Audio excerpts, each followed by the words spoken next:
Wow. Unbelievable. So this is massive and growing industry of bullshit you telling me. Well, yeah. I mean, it's been going on for decades. It's just a fancier, or centuries, right? It's just a fancier snake oil. I've never bought any of these tests because I was just afraid it was all bullshit, and I was like, I don't know what I'm gonna do with the results, and like there's no science on it, and I love to like get my test results back and start reading research on what this means, and just like a regular CBC or a CMP, you could spend like months reading about research on what your serum potassium or whatever is going to like indicate for different things and correlations, Mendelian randomizations, and with all this stuff, I was just like, I'm not going to know what to do with it, right? I could like follow what they say, but how do I know there's any legitimacy to it?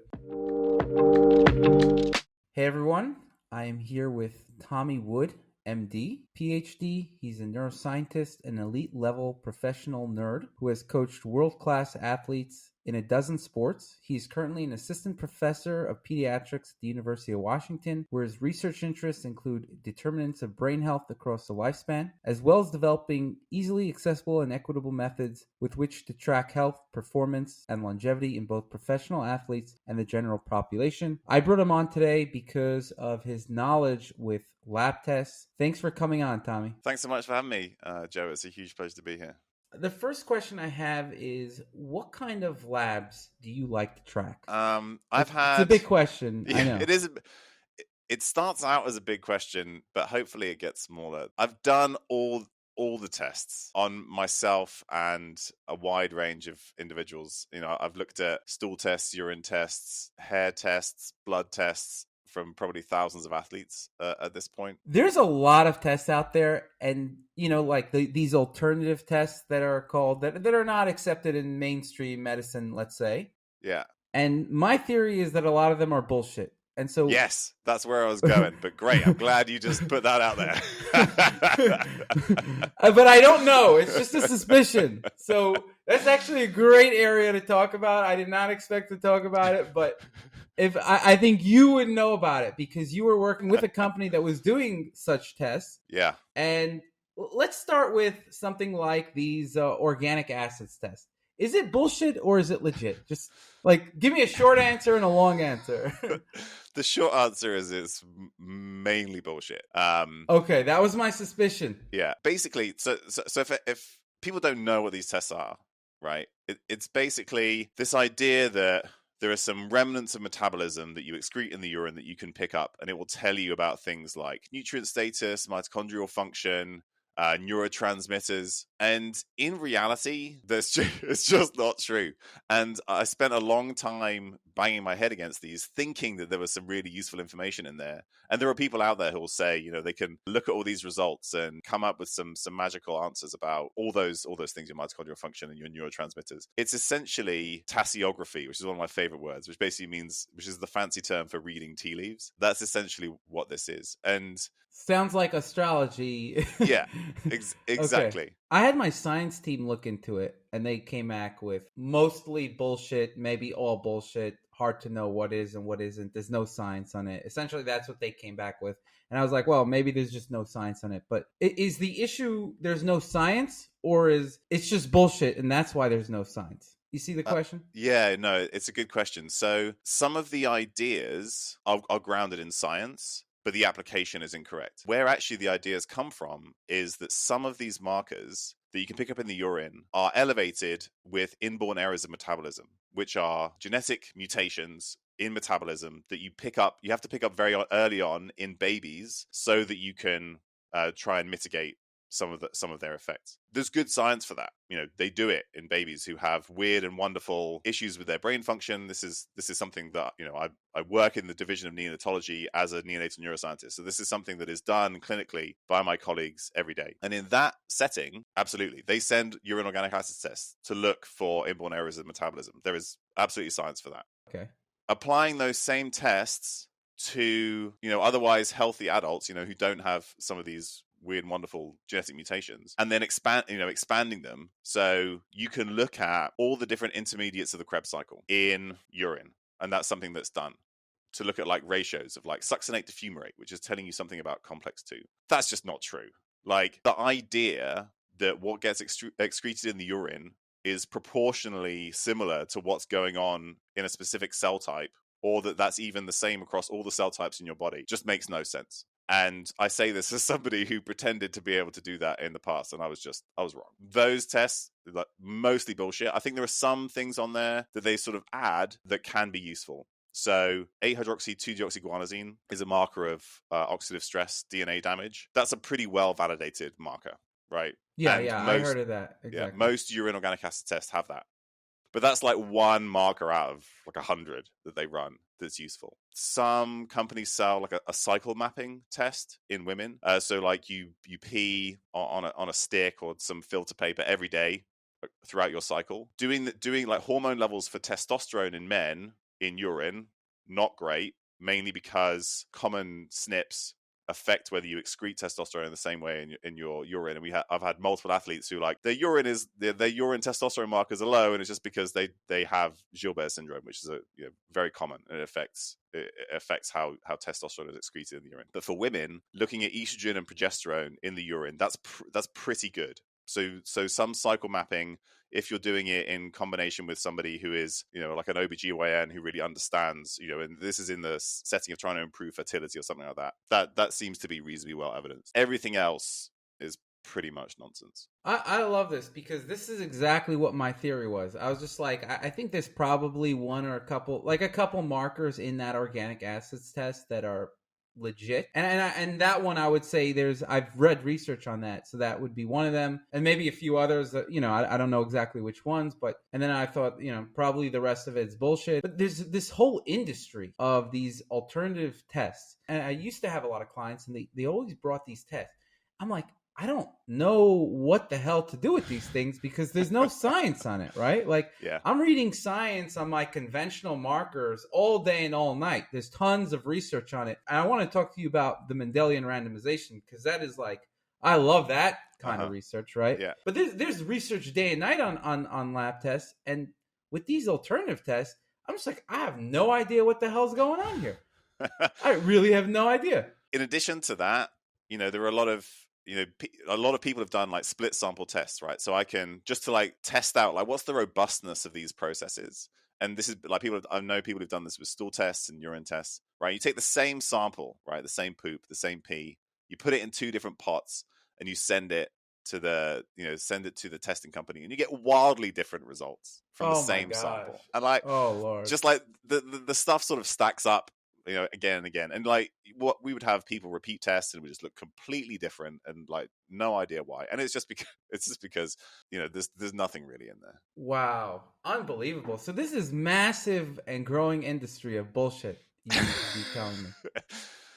Well, yeah. I mean, it's been going on for decades. It's just a fancier, well, centuries, right? It's just a fancier snake oil. I've never bought any of these tests because I was just afraid it was all bullshit, and I was like, I don't know what I'm gonna do with the results, and like there's no science on it, and I love to like get my test results back and start reading research on what this means. And just like a regular CBC or a CMP, you could spend like months reading about research on what your serum potassium or whatever is gonna like indicate for different things and correlations, Mendelian randomizations, and with all this stuff, I was just like, I'm not going to know what to do with it, right? I could like follow what they say, but how do I know there's any legitimacy to it? My CSO thinks it's all bullshit also.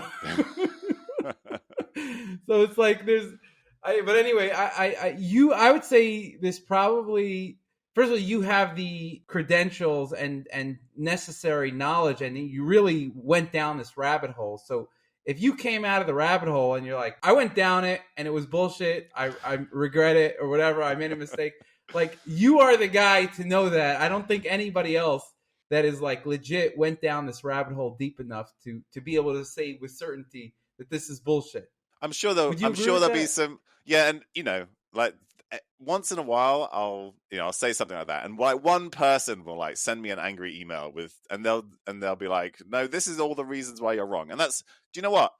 If somebody out there has the research and the evidence for why these tests are meaningful, great. I would love to see it. I'd love to change my mind. But so, very And happy for please that to CC happen. me. Please Yeah. CC me in that email as well, because I've always been wanting the research. And I've Yeah. told people, I was like, please send me research on this Yeah. stuff, because I don't want to tell you something from what this means. I really just don't know. It could be bullshit. It could be. I have no idea. Yeah. So CC me on the email when you send an email to Tommy, please. But this is unbelievable, because I think this is $1 billion industry. Again, like the problem is that useful stuff gets bolted on, right? Because you'll do a urine test and a blood test at the same time. And so there's like a bunch of great blood test stuff in there. And so like it's sort of, it's like Trojan horses its way in when, again, there are a bunch of companies that do various versions of this. And I've emailed them and said, well, how does this correlate, say, with the equivalent in a blood test, right? Because like the blood test we understand for like a hormone level. Blood testosterone, I understand that. Decades of research on that. How does that compare to a urine testosterone? Well, it doesn't. So like you never get a straight response. And so these were all the questions I've been wondering for the past 10 years, literally. I'm like, I need to find somebody who really, like, I just didn't trust any of the people in functional medicine because they're too deep in the shit. And then, like, I needed to speak to somebody who really knows their stuff. Well, it's one of the reasons I brought you on, but I actually didn't know exactly what you were going to say with regard to this topic. But I really need to pick your brain with everything here, because there's a whole lot of stuff out there that we gotta discuss. There's the Dutch test, so organic acids test. Overall, we went through it. Yeah. Mostly bullshit. There's one or two gems in there, or whatever. I got it. Okay. Dutch tests, right? So these hormone tests, what I'm understanding is there may be some value in tracking it, because you're going to have some kind of reliability in how much you excreted in the urine, but it's not going to be as good as a serum test or blood test to measure your hormones. Is that true, or do you have more to say about that? So I like the Dutch cycle mapping test in the right context, and it's usually done in women who have fertility issues and they're trying to understand what's going on in the context of a healthcare practitioner who understands that stuff. I think that's useful because you don't want to do a blood test every day for 28 days. But that's a very limited use case. That's like 1% of the reason why people are actually getting that test. Yeah, exactly. In a bunch of other scenarios, I've done a Dutch test, and there are other companies that do something that now do something similar. They've kind of stolen the ideas from the Dutch test. Like I'm looking at these results, and what I want is a full blood hormone panel with a full pituitary screen, right? So like I'm looking at the Dutch, and immediately I want a blood test instead. So then in the end, I'm just like, well, why don't I just go straight to the blood test? Like, why not save $300 and a bunch of time? So that's where I've ended up. And so I still, I'm similar. So I don't have any direct clients myself, or not many, but I consult with, digital health companies and other companies that do this kind of stuff. And we just go straight to the source. People are coming in, particularly if they have, health or athletic performance goals, you do a full hormone panel and a full pituitary screen up front. Because like, why would you mess around with anything in between? So just to sum up for the listeners, the Dutch, as I understand it, the Dutch test, I don't think you're saying it's just bullshit. It's just not nearly as good as the blood test. And if you're going to get a test, you might as well go for the blood test. If you actually want an accurate result, it just makes sense to do that, in your opinion. Like even for yourself, you would want the blood test rather than the urine test, even though it's not necessarily bullshit 100%. Is that correct? Yes. Yeah, so it's mainly in terms of what's like reliable, robust, actionable information. The blood tests are just like, again and again, I kept going back to it. Like, that's the information that I need based on the evidence that we have if we're going to like intervene. So that's just where I default. Okay. So there's some useful stuff in there, but I always end up deferring to the blood test. Okay, so that's really good. We got through two of really big tests, the organic acids and those urine hormone tests. Mainly the Dutch test. I'm sure there's other companies, like you said. And by the way, just for the listeners, Tommy's an MD, Ph.D. Obviously a very smart guy. He's a professor. He knows his shit. He did a lot of research. It took him some time to realize that this wasn't legit. It's not like this is easy to figure out. This is like a very complex topic, and I've been researching lab tests for 10 years, and I still did not know until this day if it was bullshit. I never told people this is bullshit. I've told them this, I can't read research on it, so I don't know. But this is like super important information, because based on everybody I've spoken to, this guy is the most reliable guy that I would trust for these tests. So moving on, the stool tests. right? Uh-huh. I think there's, okay, I'll tell you my opinion, and then, you could disagree. I think there's some, like, they'll test for lactoferrin, which is obviously a legitimate test. There's some legitimacy to those tests. You tell me what you think. Maybe I'm wrong. So similarly, I think there's some useful stuff in there, and I will say anybody who's like super into gut stuff or really wants to get into gut stuff, including testing. A very good friend of mine, Lucy Mailing. If like I have a gut question, she's the person I go to, and she's amazing. Similarly, I used to do a bunch of stool tests. What I know about stool tests more recently has largely come from working with her and speaking with her. Similarly, where I ended up was you can figure out pathogens, important pathogens like H. pylori, some other overgrowths, like especially in people who have significant symptoms, and you have some Candida. way sometimes, although some like those tests can be a little dodgy as well, but it Okay. certainly does exist, like significant candidiasis that requires antifungal treatment. Yes, like so those things you can pick up, and then there are some markers of gut inflammation that are maybe helpful, calprotectin. Beyond that, I think again we end up heading into tea leaf reading territory. There are multiple tests that say that based on your stool, we can tell you what you should eat.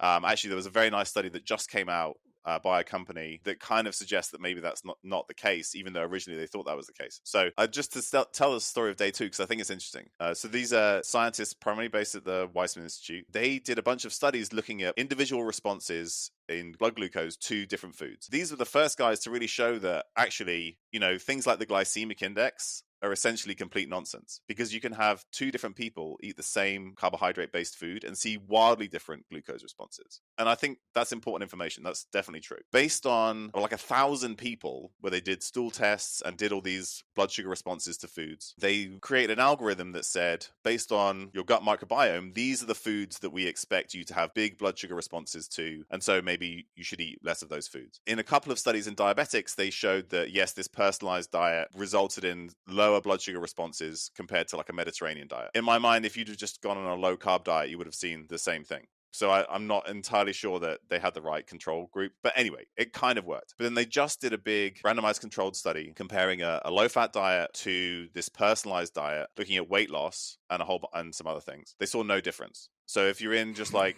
a standard 500 calorie a day deficit, which is what they were, they had like an app that kind of supported both groups in terms of changing their diet, changing their behavior. No differences in weight loss. So it's a nice idea. I have hope for the future that we can get some good information out of the gut microbiome. People ask me all the time, why doesn't Self-Decode has microbiome? I was like, the science isn't there yet. It's cool, like it's cool, interesting stuff that's developing, but it's not as advanced as some basic, like the basic lab tests and genetics as well. There's way more research on genetics than there is on the microbiome, and so we're not there yet where we can offer a product for it. I don't know if you've ever used Self-Decode. I've used the blood test portion. Yeah. Okay. We've updated a lot. That a lot. It was a few years ago. And it was okay, like 3 or 4 years ago or something. Yeah, we've updated that a lot. But you haven't used the genetic portion, right? No. Okay. But genetics is not your area of expertise. Is that correct? I've done a lot looking at like what interventional evidence do we have for like a specific SNP that it changes your intervention, and I'm not really sure I believe that there's much there either. So but I'm always willing to like I said earlier, you can prove me wrong. Always very happy to see great new evidence. No, by the way, you can give whatever opinion you want.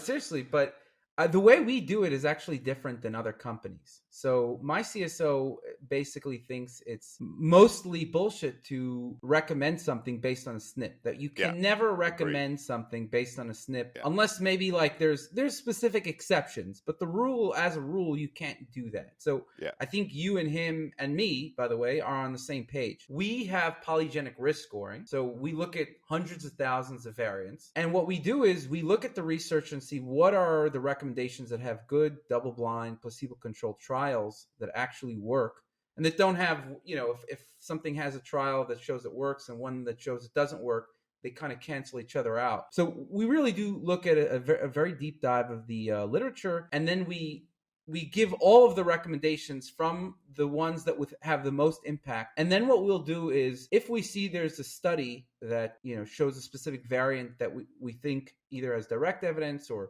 that we think might impact how that recommendation does, we can bump it up anywhere from one or a few spots so that the prioritization changes for each individual. Is there any scenario, like, now I'm interviewing you, is there any Yeah, go for scenario it. where so I've done quite a bit with polygenic risk scores for like this study that I'm doing, polygenic risk scores for cardiovascular disease and lipids in Okay. particular. So in that study, we're using the GB Insight polygenic risk score for hyperlipidemia. Okay. And then there's a company in Europe that I've spoken with and seen some of their data called Alelica, which have a polygenic risk score for cardiovascular disease.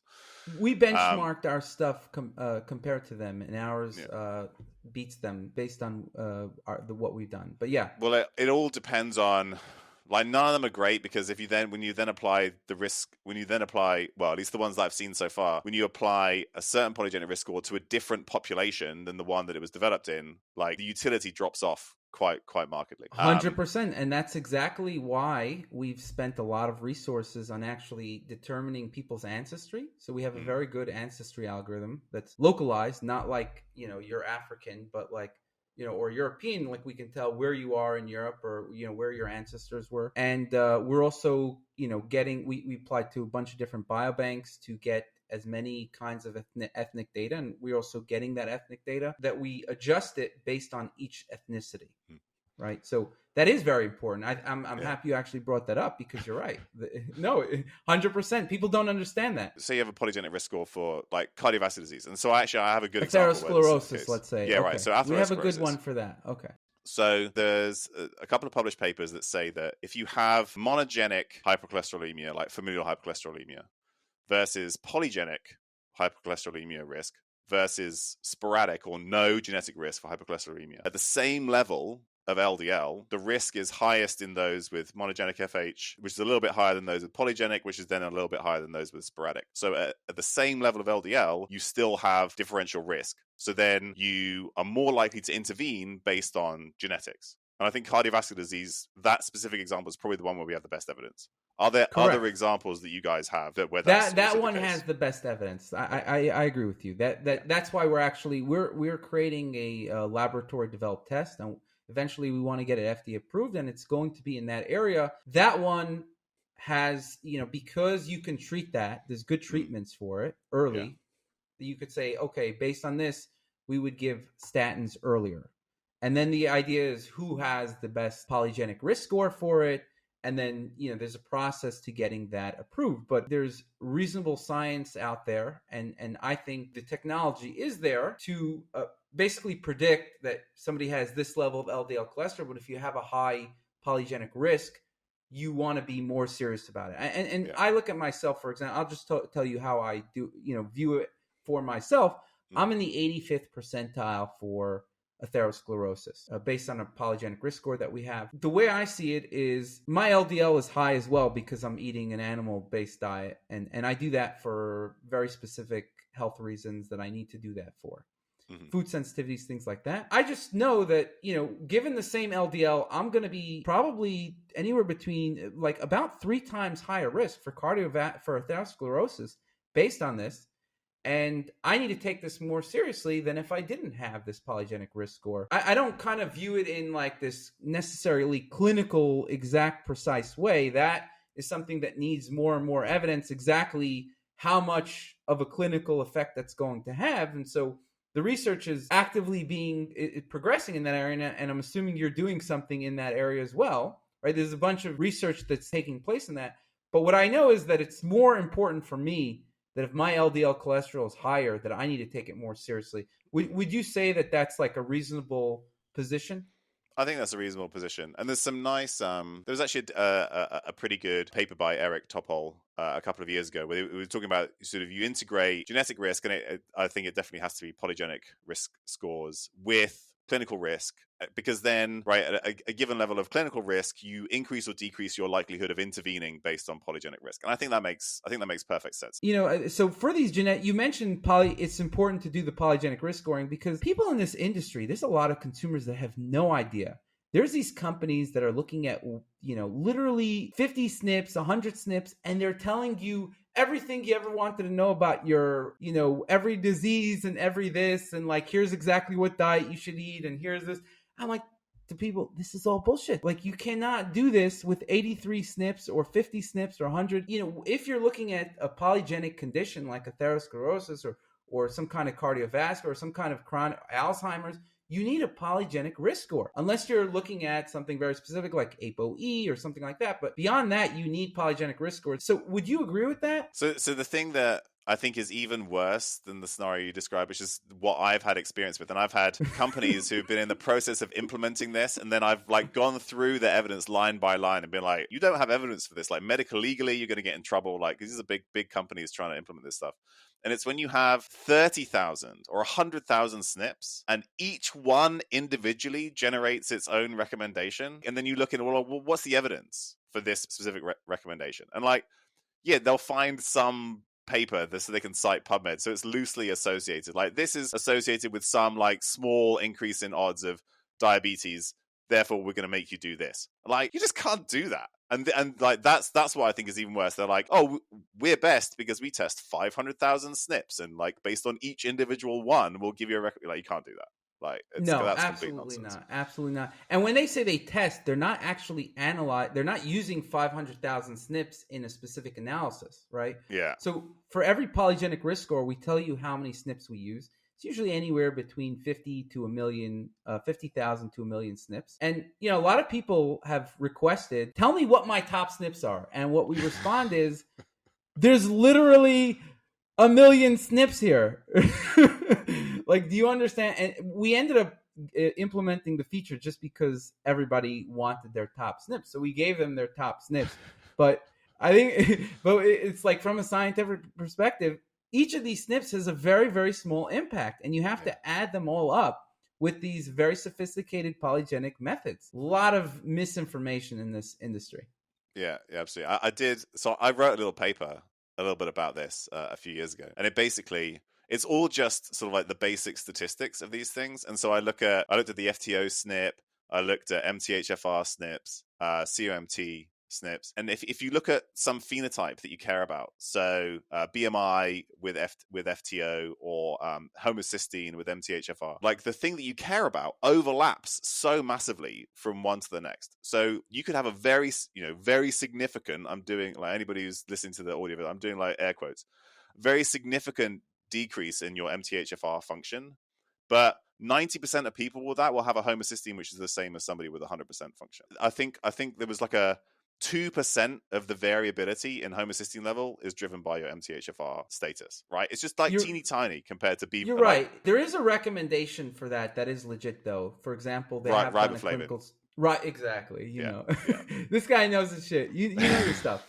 No, because they showed that there was a significant reduction with blood pressure with people who took riboflavin. Is that what you're referring to? Yeah, so it was actually, the one I'm thinking of is particularly in those who are homozygous for C677T, just taking the RDA of riboflavin, 1.6 milligrams a day, significantly reduces homocysteine levels. But it's because the mutation affects how it binds to FADH2, which is derived from riboflavin. Okay, let's go back to some tests. What other tests do you know about? Other tests that are nonsense, I guess. So we can go through a few. Some of the heavy metal tests, definitely nonsense. Oh, that's a great one. Yeah. Oh, thank you for bringing that up. Microbiome tests you think are bullshit overall? Yes. Okay. Right now, I think there's. Again, like, similar to, like, I've always had hope in, like, genetic testing. I have hope in microbiome testing. We're just not there yet. And anybody who says that we are, kind of think they're lying to you, or they're lying to themselves, or both. I wouldn't put microbiome in the same bucket as genetics, but I agree with you in the sense... No, like, the timeline is different, right? Oh, yeah, exactly. Yeah. My CSO says the same exact thing. It's like microbiome is like genetics behind 10 years. Yeah, exactly. Yeah. So, in 10 years, it'll be where genetics is now. And there could be some cool stuff. We should probably do it in 10 years.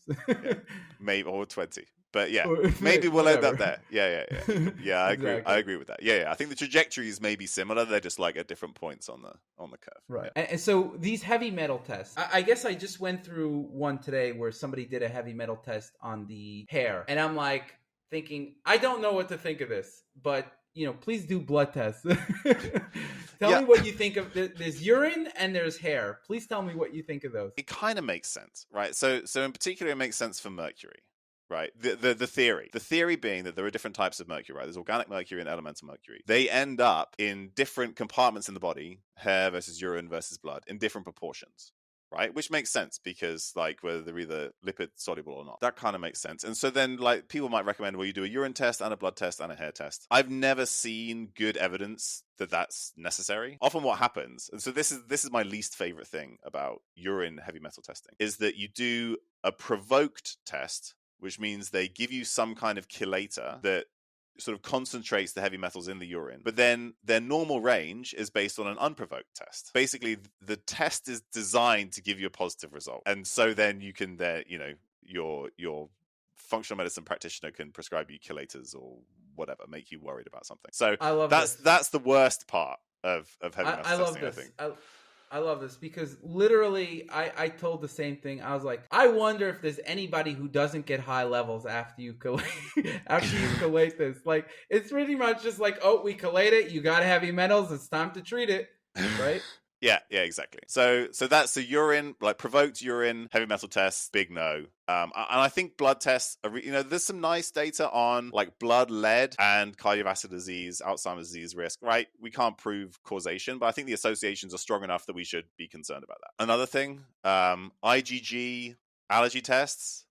Oh, I love that. Get Tell me. out of town. They're in the UK and the US, and like you do your pinprick at home, and they test for foods that you're going to be sensitive to, and it's based on IgG rather than IgE, right? And IgE-based allergy tests, they're gold standard. They're great.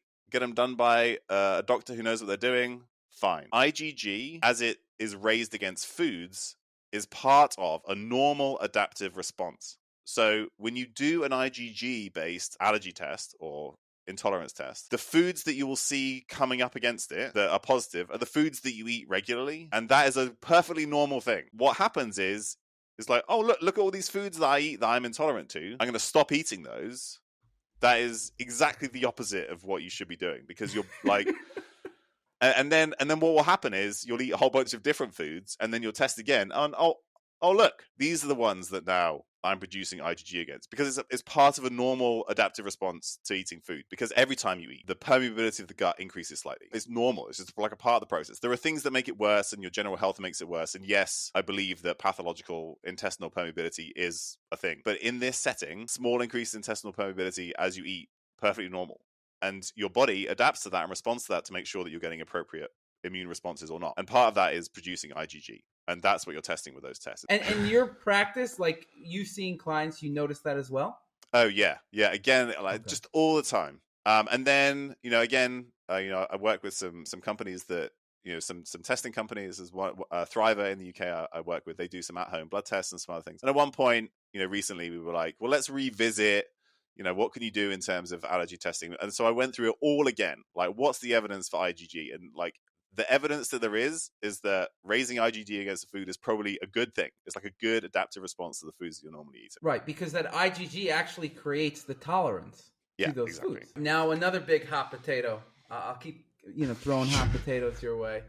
The chronic Lyme test, or whatever the fuck they're doing with these Lyme tests. Let me hear it. So I'll admit that this is an area that I am less familiar with. And it's mainly because anytime I've gone near it, it just feels like this third rail that, we've already touched a lot of third rails today, but there are people who I trust and like respect pretty well in this, and they're just like, they're big into it and they believe it's a thing. And, I believe that people, get sick with these like chronic rickettsial diseases. Like I believe that's a thing. Post-Lyme syndrome is actually... the CDC recognizes it. It's a thing. There's no question about it. Yeah. But it's almost certainly overdiagnosed with these, like, again, super secret tests that you can only send to Germany, that like one lab that does it. And it just happens to be like every time they do it, they find it's positive. That makes me a little bit uncomfortable. So it's a thing. I definitely believe it's a thing. But I also think it's dramatically diagnosed. But that's as, like, again, compared to some of the other things we've talked about, less in my wheelhouse. I mean, like, my experience, like, people would send me these tests, and it was always positive. I'm just like, I want to see somebody who got negative on this test. Like, show me a negative result. I want, yeah, like what's the, so, with tests, like developing tests, as of course, like sensitivity and specificity, right? That's the thing. So like, how likely is a positive test to be true, and how likely is a negative test to be true, right? And so you can get 100% sensitivity by just saying everybody's positive, because then everybody who is positive turns positive, but then you don't think about the people who turn positive who are actually negative, right? That's your specificity. So these tests, I think they probably have really high sensitivity, but just like super low specificity. So you're telling loads of people that they're positive when they're not. That would be my guess. Okay, so I want to get to serum metals and serum vitamins. So I took this test for serum vitamins, and this is a case where I was skeptical because supposedly these serum results fluctuate a lot, and I had low results for certain B vitamins or whatever, and I was skeptical and I never really took it too seriously, but that was probably a big mistake. I actually found the ones that I was low on that I took had a big impact on my health. And so I'm just curious, maybe, that's an N equals 1. I'm curious what you think of like serum B1, serum B3, serum whatever vitamins, B vitamins or whatever. I mean, in general, people do less of those other B vitamins, right? Like B12 and folate, you're done again and again. And we know those are important, right? I mean, whenever I talk about blood tests for vitamins, I think about 10 years ago, I'm working in an elderly care ward in the NHS in the UK in central London. The first time you diagnose an elderly individual with dementia, one of the first things you do is a dementia screen, which is iron, vitamin D, B12, folate, right? So even like 10 years ago, in not necessarily like a functional medicine setting, we're testing these things because we know they're important. And actually, even then, the hospital that I worked at would have a reactive methylmalonic acid test for B12, which, like, looking back, I think it was actually pretty impressive. You see low B12, and then methylmalonic acid only tells you about adenosylcobalamin. But anyway, it will kind of give you an idea. Is this actually like a functional B12 deficiency that's where you can see the cellular reaction to the deficiency? So those things I think are important. We have good data for that. The other B vitamins, my guess is it's similar, because we know that we can measure these things. They're water soluble. They're going to be circulating in the blood. And it's likely, if you have like a value that's really outside of what we might expect normally, and you can sort of tie it to some symptoms that you have, I think there's some utility there. I'm also gauged by what's the risk versus benefit of the intervention, right? So if you have low circulating B1 or B2 and you take a little bit more, super low risk, right, with potential benefit. So I'm okay with that, even if I don't have like this large body of evidence to support that. The only issue that I ever come up with blood tests, and of course this is something that you guys will appreciate a lot, is that, like, who's the population in which the normal range was developed? Because in general, your population is, on average, has at least one chronic condition, takes at least one long-term prescription medication, right? Because that's the average adult population in the US. On average, they have pre-diabetes. If you're comparing your blood test to theirs, like, I'm not sure that that's a normal range I want to compare myself to. Sometimes, like, that gets a little tricky. But other than that, I think these can be helpful. I love everything you just said, because it agrees with everything I say, and I like when people disagree too. So I would have liked it anyway if it was different.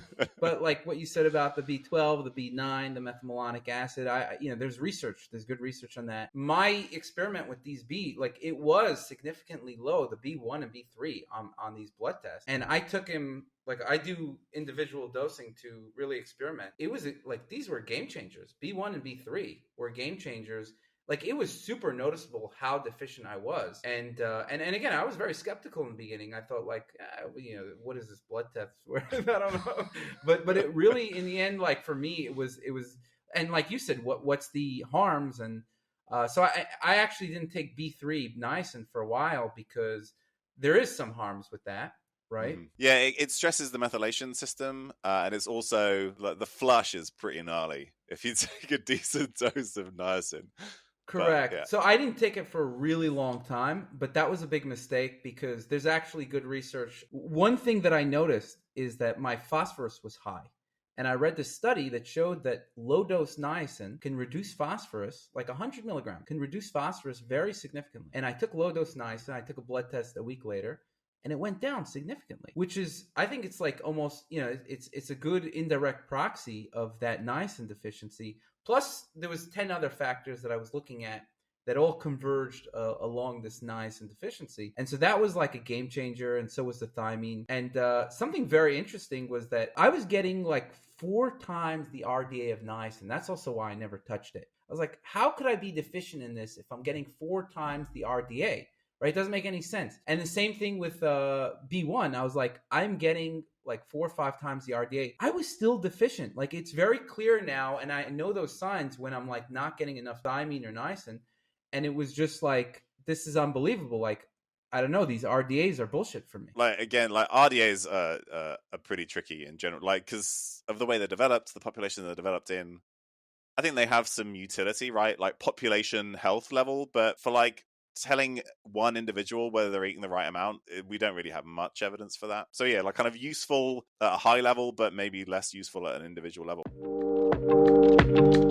LDL cholesterol. As you know, there's like a lot of people that are like, oh, LDL cholesterol is bullshit. You know, like they basically do this data mining. They'll look at this one association study. If you manipulate this data here and you look at the people who are between 80 and 90, the people who had an LDL of 160 showed lower mortality, and therefore LDL is bullshit.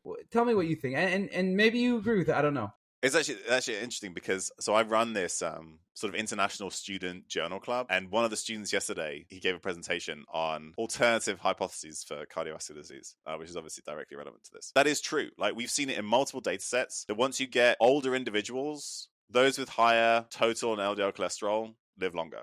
Like, seen it multiple times. A big part of that is reverse causality, right? That as you get sick, your LDL drops. For various reasons, cancers and other things, right? It's not that the LDL is somehow protective. So that's one part of it, right? So LDL is a proxy marker for ApoB, which is, you know, all the ApoB containing lipoproteins, which includes VLDL and chylomicrons and LDL particles and LP-little-a, right? That's one of our primary risk factors for cardiovascular disease. And you talked about Mendelian randomization studies, and they've looked at that. There's this log linear relationship between ApoB levels and cardiovascular disease risk based on your genetics. And this is where your polygenic risk scores come from. What I think is interesting is that, again, it relates to the population that we're talking about. So I think ApoB is absolutely a critical risk factor for cardiovascular disease. I think there is an interaction with overall health and the environment. In order for, you know, from what I've seen, in order for ApoB particles to be retained in the endothelial wall, you probably need some kind of intimal hyperplasia first. So like the part of the wall of the arterial vessel starts to sort of like grow thicker, and it becomes slightly hypoxic, and you get these new blood vessels that come in that aren't like really well formed. And so like you have this change in the artery that's directly related to, you know, insulin resistance and all these metabolic health and blood pressure and blood glucose and all these things. And then you sort of like set the scene for this stuff to accumulate over time. In a westernized population who, like we already said, is on average sick and pre-diabetic, then like the scene is already set. So of course you see this big signal for ApoB because everybody has this scenario whereby you have an increased risk of this thing happening. For me, there's an interesting intellectual question which says, in people who have pristine health, everything is great. And you can like great blood pressure, great blood sugar, all this stuff is good. They're lean, they're fit, they're athletic, but they have high ApoB or high LDL particles. What is their cardiovascular risk, right? Because, you know, based on what I just said, they should be at lower risk for these things being retained and there being an issue. And the answer is we don't know. Like I think in theory, this person is at lower risk, right? For multiple reasons. But if you took those two same people, or two people with like pristine health, and one had high ApoB and one had lower, the person with higher ApoB has a higher relative risk of cardiovascular disease. But what's their absolute risk? My guess is it's still fairly low. But again, we don't know the answer to this. And this is actually part of a study that I'm working on. We're looking at people like this. They're in great health, but they happen to have high ApoB. What does their progression of atherosclerosis look like? And I'm kind of peripherally involved, but I'm involved in that study. So I think this is all like super interesting, but I think ApoB, particularly at population level, is incredibly important because of the population we're talking about. And then I think there's interesting intellectual questions about how that interacts with general health that we still have to answer those questions. I love you, man. Everything you just said is literally what I've been thinking the whole time. That literally, like, you're right. ApoB, LDL particle number, those are the main causal factors, and LDL cholesterol is just a proxy of those, right? Yeah. And I mentioned LDL cholesterol because that's what your doctor is testing. Yeah, of course. Exactly. Yeah. Yeah. I've tested the LDL particle number, the ApoB, the lipoprotein A, the VLDL, because I'm at a higher level of knowledge and I want to get those directly. But when I just say LDL cholesterol, what I'm saying that because people are not testing these things. The LDL cholesterol correlates very well with the ApoB, LDL lipoprotein, particle number, things like that. I'm one of those cases, by the way. Pristine health, and the only thing that's wrong is my HbA1c is very low, my HSCRP is very low. All these other cardiovascular risk factors are very low, but my lipoproteins are higher, including lipoprotein A, LDL particle number, and ApoB is 98. I got it down to 98, but so it's not like high, but it's not optimal. And so I'm you could say, a very good test case for what you're trying to figure out. And I kind of toss around that same theory, and I haven't been able to find good research on that. What happens when you're pristine health and you have these? And so there's some people that like Carnivore MD, who basically says like there's no risk, whatever. It's a hypothesis, right? Yeah. We don't know. This is what you're trying to figure out. It's an interesting hypothesis, but to say that we have the answer, we don't have the answer. Like, that's the real problem, is to pretend. And I think the base hypothesis should probably be that there is some risk, right? Because we know that there's these are independent risk factors, and we don't completely understand 100% the biology of atherosclerosis. It's not like a settled science 100%. I think the base assumption should be that there probably is higher risk, but we don't know. And it's an interesting hypothesis to test that there isn't higher risk. And I would love to know that answer, but I wouldn't say that I wouldn't say that my hypothesis is going to be that there's no risk, and say that with confidence, because there's no evidence for that. We completely agree on this, and it's very interesting. This is an answer that I want to know. I think the other side.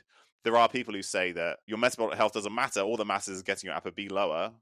I don't think that's necessarily true, because there are lots of studies that show interactions between ApoB level and either fasting insulin level or triglyceride to HDL ratio, and like some measure of insulin sensitivity. And these things interact. So I think, there are multiple things at play here. So just saying that one is definitely true or the other is definitely true, I don't think we can say that. There is the potential for this one subset of the population who are in pristine health, but otherwise have high LDL particle or high ApoB or high LDL cholesterol. It's a very small number of people, relatively, right? So I think by focusing on that too much, it's an important intellectual question. Like, it's great. When you think about the general population, who, again, are in poor health overall, we risk making them think that their lipids don't matter when they're in poor health, when, of course, we know that they do. We need to really figure out what it is we're talking about, when we're talking about it, and who we're really talking about. And like, if we do that, I think we can make some headway, but people like to talk in like absolutists. What would you do in my situation? Because I'm dealing with this question, and I think me and a lot of people who are carnivore or low carb or things like that, where they're in pretty good health, they're insulin sensitive, and really, their LDL goes up because of these diets. Would you work on lowering it as like a personal thing? Like, what's your position? I personally would get more information. So things like a cholesterol balance test, like, is it primarily driven by absorption? Is it primarily driven by production, right? Where is some of this cholesterol coming from? Because that can then give you an idea of where you might intervene if you want to intervene. Like, should it be like a statin? Should it ezetimibe, some combination, maybe a low dose of that combination? You can maybe have a better combined effect with fewer potential side effects. There's a whole bunch of tools in that box that don't necessarily have to be statins, if depending on what's going on. And I would get at minimum a coronary artery calcium score, and you can, if you do it through something like Clearly, then you can get something closer to a CT angiogram, which is the gold standard. So ideally, I'd get a CT angiogram, because that's going to tell you higher radiation, though. It is, yeah, but even then, the dose is still fairly low. In the whole world of things that you're exposed to, a couple of CT angiograms in your life, not something that I'm going to particularly worry about. I wouldn't do it like every 6 months. Right. But if you're trying to figure out your baseline risk, I'd want to know that, because the CT angiogram can show you like how much the vessels are occluded, how much you have like soft plaque versus calcified plaque, and the software is getting better and better. So the resolution is really great. So those are the things I do. Figure out like which aspects of lipid metabolism are maybe driving the rise. How do you figure that out?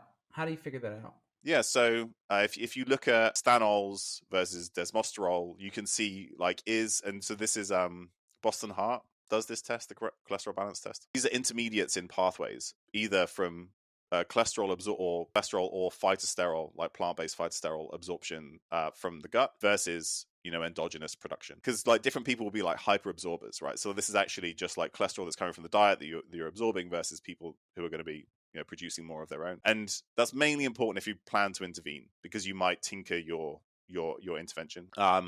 And then I would figure out my baseline like arterial health. Part of the problem is, and we see this again and again, and we don't really have a good answer for it, is that somebody's been in poor health, now they're in better health, but their arteries aren't in great shape. And we don't know where or when that happened. We do seem to know that, so based on something like a coronary artery calcium score, if your score increases over time, but it's because the density of the plaque is increasing and not because the volume of the plaque is increasing, right? Denser plaque is more stable. What happens is that you generate some initial atherosclerotic plaques, and they become calcified and stabilized. And actually, that's one of the potential mechanisms of statins, is stabilizing plaques by making them more calcified. So I've seen this in some people who have like a history of poor health, and then they have a coronary artery calcium score of say 200, and then they make a bunch of health changes, and then the score goes up, but it's because the plaque is getting denser and more calcified, and that's probably a good thing. So you can kind of track some of this stuff longitudinally with a coronary artery calcium score, but it still gives you an incomplete picture.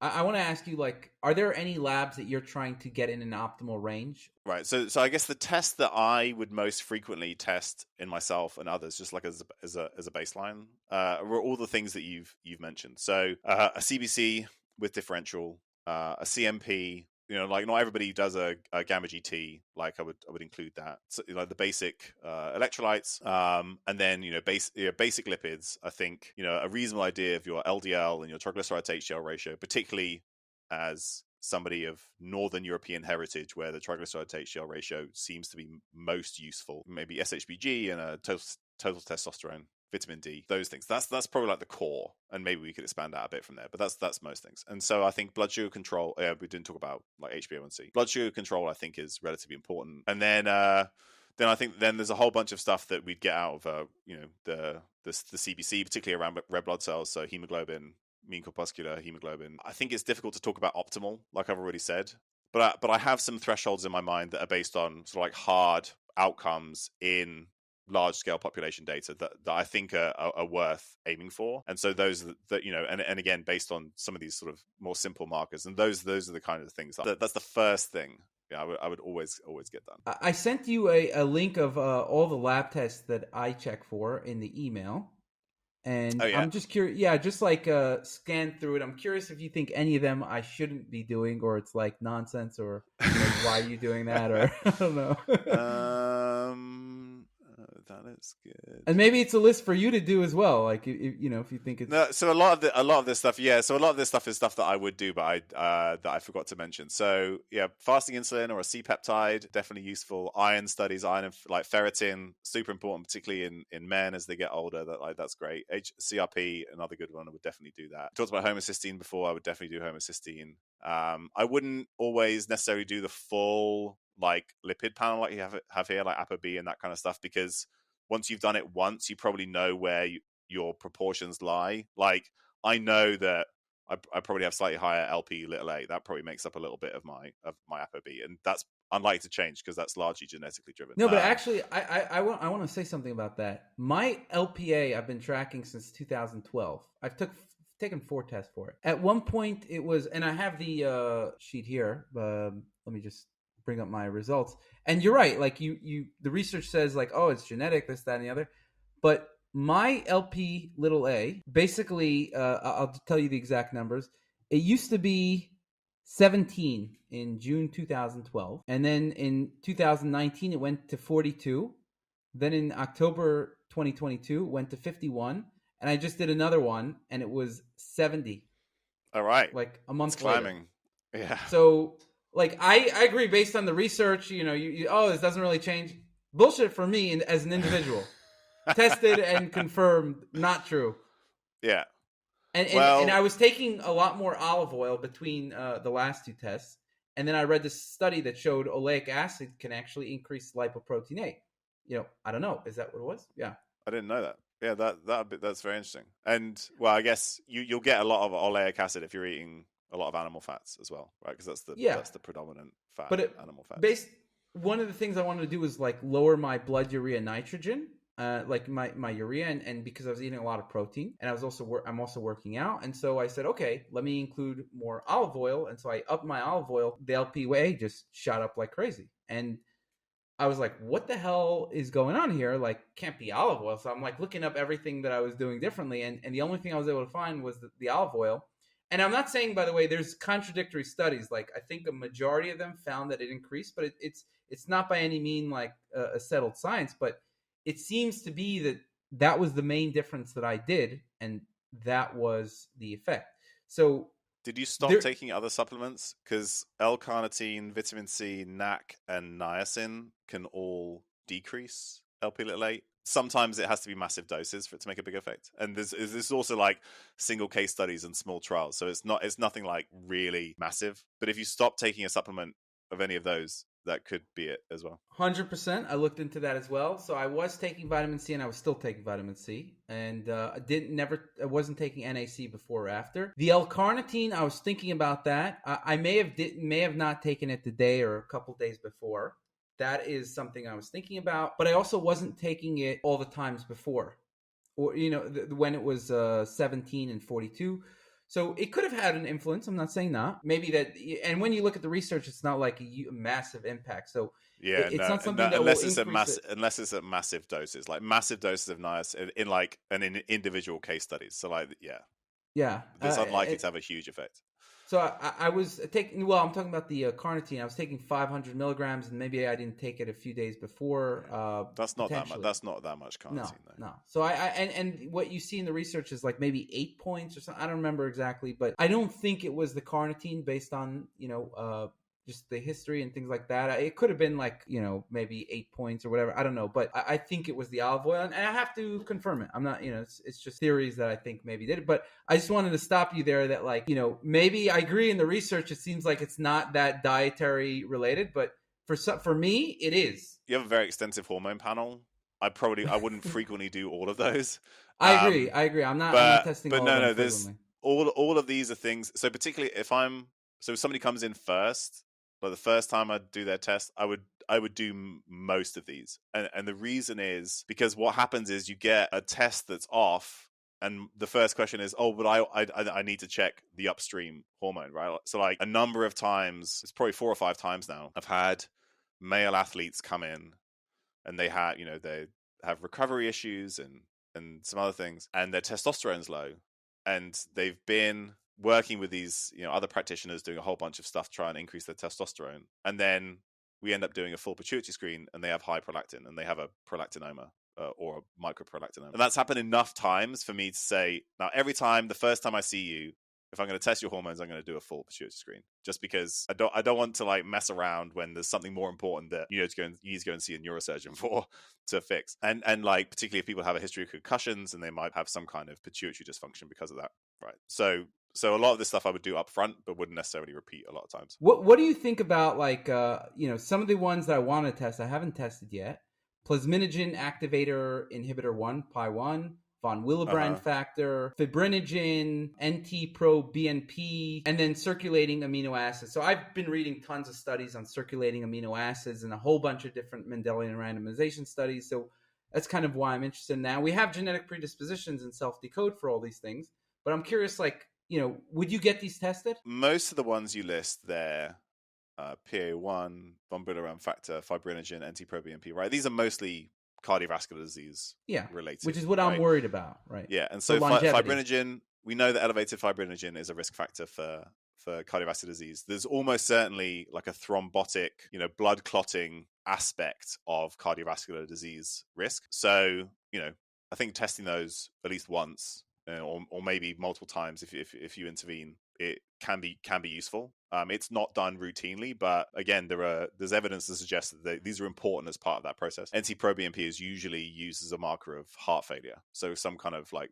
marker of cardiac strain. And we do that it's done in heart failure patients to track heart failure progression. The circulating amino acids, it's been a few years since I've looked at the research there, and I was never particularly excited by anything that I found. But there may well be some stuff that's coming up that's more. Look at the updated stuff. The Mendelian randomization is interesting. The question is, can you manipulate it at all? Because it's not, because like the amino acids you eat aren't necessarily the amino acids that circulate. I think you bring up a good point, but I think what you're coming to is like, great to test all these things at least once, and then a lot of and I agree, same situation, test everything once, then a lot of the things maybe once every 5 years or something or whatever, but and then there's going to be things that I'm going to be testing more often. And I think you mentioned the ApoB, you don't need to test it that often. For me, I want to test it as often as possible because I'm doing interventions, so I need to see what interventions are working, which is a different story. Ideally, every time you got an LDL cholesterol test, you would get ApoB instead. I mean, it's a better marker. We know that. The reason why I say you wouldn't necessarily need to test it every time is because it is just not standard. So if you're having to pay out of pocket, versus your doctor will get it for you and it's covered by your insurance, for a lot of people that becomes an important consideration. So ideally, you would just measure ApoB every time and not LDL cholesterol because you're measuring it as a proxy of ApoB. And so that's not something I test anymore, but it was something that I used to be very interested in. Awesome. So my last question here is, I guess it's two questions, or how many supplements do you take, if any? I don't know. I don't have any prior knowledge. And which ones?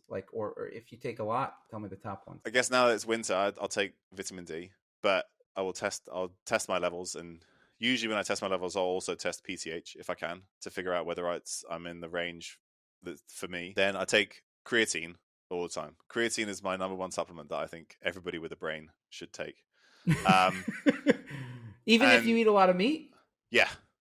Okay. Unless you're on a carnivore diet and you eat 5+ pounds of meat a day, then you probably don't need creatine. Everybody else, probably not even going to eat that amount of meat even on a carnivore diet. Yeah, probably not. So I think most people should take creatine, and I also take magnesium at night before I go to bed. Those are the things I take regularly. I will intermittent, once a week, I'll take lithium orotate. Okay. And 5 milligrams or 5 milligrams, yeah. Okay. And there's no amazing data out there, but there's enough circumstantial evidence to make me think this is again a super low risk thing, potential benefit. I'll take it. I don't particularly notice anything when I take it, but it's interesting to me. I also take or intermittently take wild blueberry anthocyanins and cocoa flavonols because of their effect on vascular health and cognitive function. And I think the evidence for those is pretty good. That's pretty much it. Okay.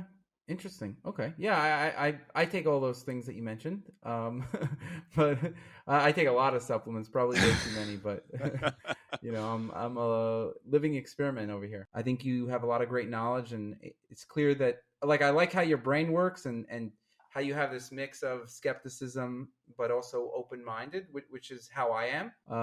So awesome talking to you. Where can people find you? Any last words or? No, I mean, this has been really great. A lot of this stuff, I haven't talked about for a while because more recently I've been talking about more high level general population kind of improvements for health. So it's nice to kind of get back into the really nerdy weeds again. So I really appreciate that. The best place to find me is probably on Instagram. At Dr. Tommy Wood. I don't have that many followers, so I usually have the time to respond to the messages that I get. So if you have any specific questions, you can send them there, and I'll try and make sure I get back to you. Consider me a new follower. Thanks. I love it. You're great. Okay, awesome. Thank you so much for coming on, and have a great day. Hope you enjoyed this. Please subscribe, please like, please review, whatever it is. YouTube you like, iTunes review it, and this way I will do more of it if I see that people are really liking this stuff.